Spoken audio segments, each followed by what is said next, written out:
I used to believe that my life would truly begin when someone chose me completely. Not halfway. Not temporarily. But fully. For a long time, I lived as if I was preparing for something. As if the real story hadn't started yet. I wasn't unhappy. But I wasn't fulfilled either. My days were predictable. Wake up. Work. Scroll. Sleep. And somewhere between all of that, I carried a quiet hope that one day, something, or someone, would change everything. I learned early how to be self-sufficient. How to rely on myself. How to not ask for too much. People often described me as strong, but what they didn't see was how much effort it took to always be that way. I didn't want to be rescued. I just wanted to be understood. I met him during a period when I had stopped expecting much from life. I wasn't searching for love. I wasn't even open to it.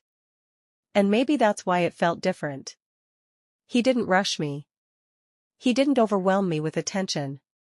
He simply showed up, consistently, calmly, naturally. We talked about ordinary things at first. Work.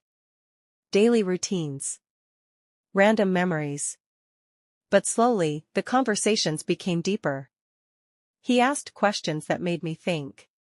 Questions that made me reflect on myself. And without realizing it, I started looking forward to hearing from him. There was comfort in his presence, a sense of familiarity that didn't feel forced. For the first time in a long time, I didn't feel like I had to perform or impress. I could just exist. That feeling is dangerous. Because once you feel safe with someone, you start opening doors you didn't plan to open. Weeks passed. Then months. And somewhere along the way, I noticed that my mood began depending on his attention. If he replied quickly, my day felt lighter. If he didn't, something inside me tightened. I told myself it was normal. That this is what connection feels like. But deep down, I knew I was slowly handing him more power over me than I should have. He never asked me to change. And yet, I did. I rearranged my schedule. I postponed plans. I made excuses, for him and for myself. Not because he demanded it, but because I wanted to keep the connection alive. At first, he was attentive, present, engaged. Then small gaps appeared. Delayed replies. Shorter conversations. Moments where I felt him pulling away, just slightly. Not enough to leave.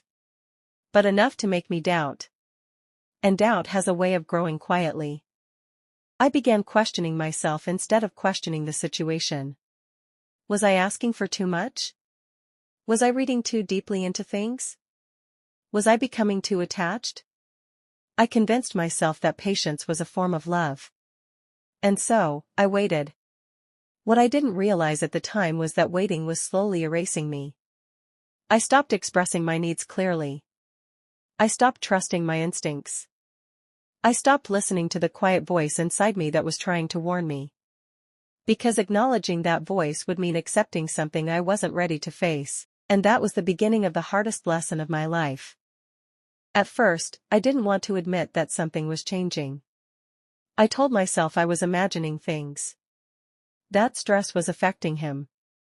That life was simply busy. But the truth was there, quiet, uncomfortable, impossible to ignore. He was still there, but not fully. The conversations felt different. Less curiosity. Less warmth. More pauses. I noticed how often I reread our messages, searching for meaning that wasn't there anymore. And yet, when he did show up, when he laughed, when he opened up just a little, it felt like a reward. That's when I understood something dangerous was happening. I wasn't enjoying the connection anymore. I was chasing it. There's a special kind of exhaustion that comes from loving someone who is emotionally unavailable. You're never sure where you stand. You're constantly adjusting. And slowly, without realizing it, you start negotiating with yourself. I won't bring this up. I won't say how I feel right now. I'll wait for a better moment. That better moment rarely comes. I began to feel like I was asking for permission to exist in his life. Permission to talk. Permission to need. Permission to matter. And every time I felt that discomfort, I pushed it down, because walking away felt scarier than staying uncertain. One night, I finally said something. Nothing dramatic. Nothing confrontational. I simply asked, "Are we okay?" There was a pause before he answered. And in that pause, I felt everything I was afraid of. "I don't really know," he said. 4 words. That was all. And somehow, they hurt more than any argument ever could. After that conversation, nothing officially ended. But something broke. I became more careful. More guarded. Not because I stopped caring. But because I started protecting myself. At least, that's what I told myself. The truth was, I was torn. Part of me wanted clarity.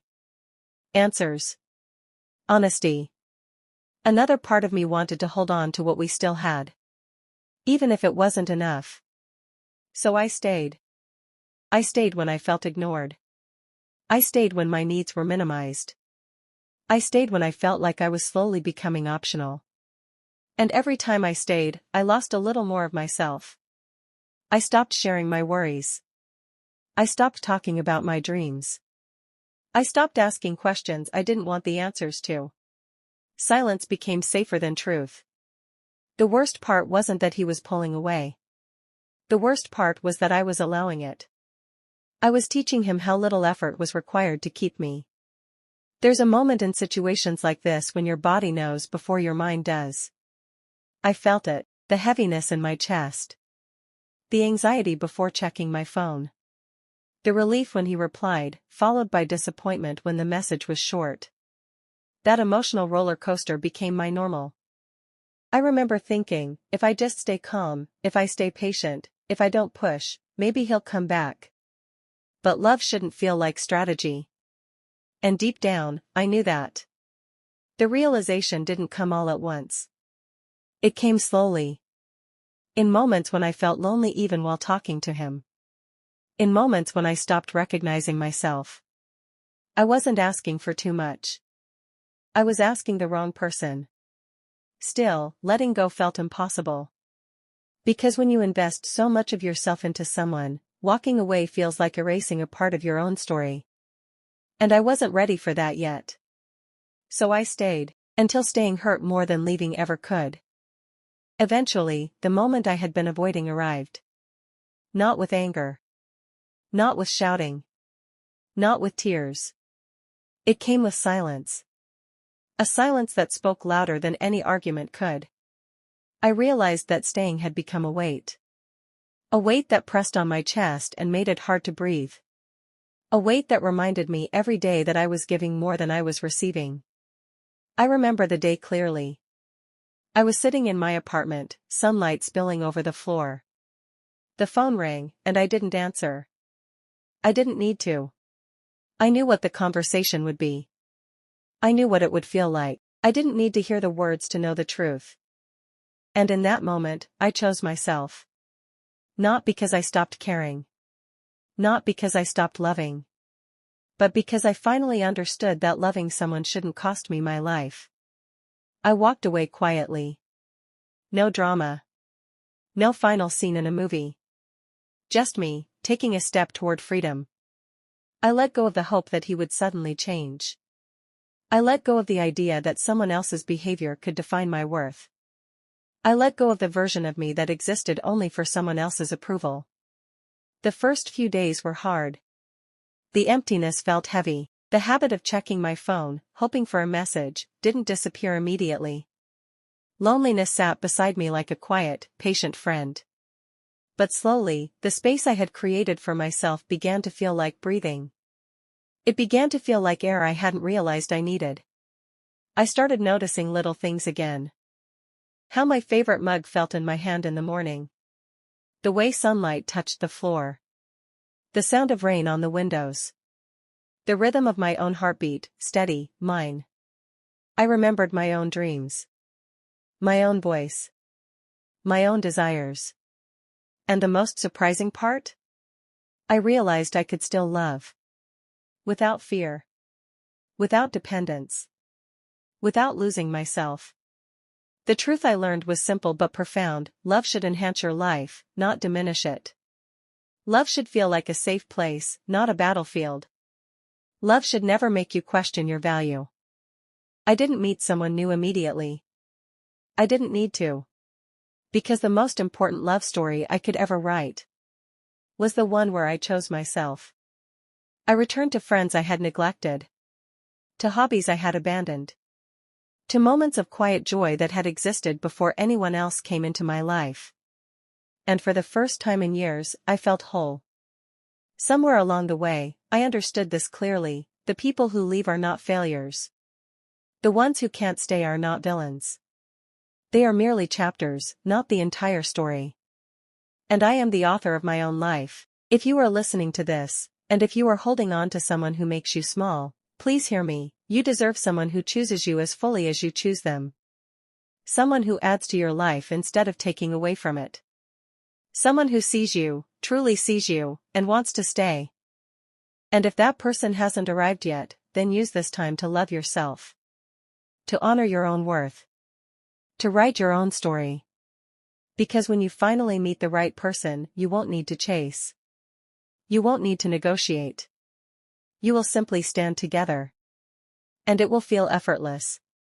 Until then, stand tall. Cherish yourself. And know that the best love story is the one you write with your own heart intact. The end.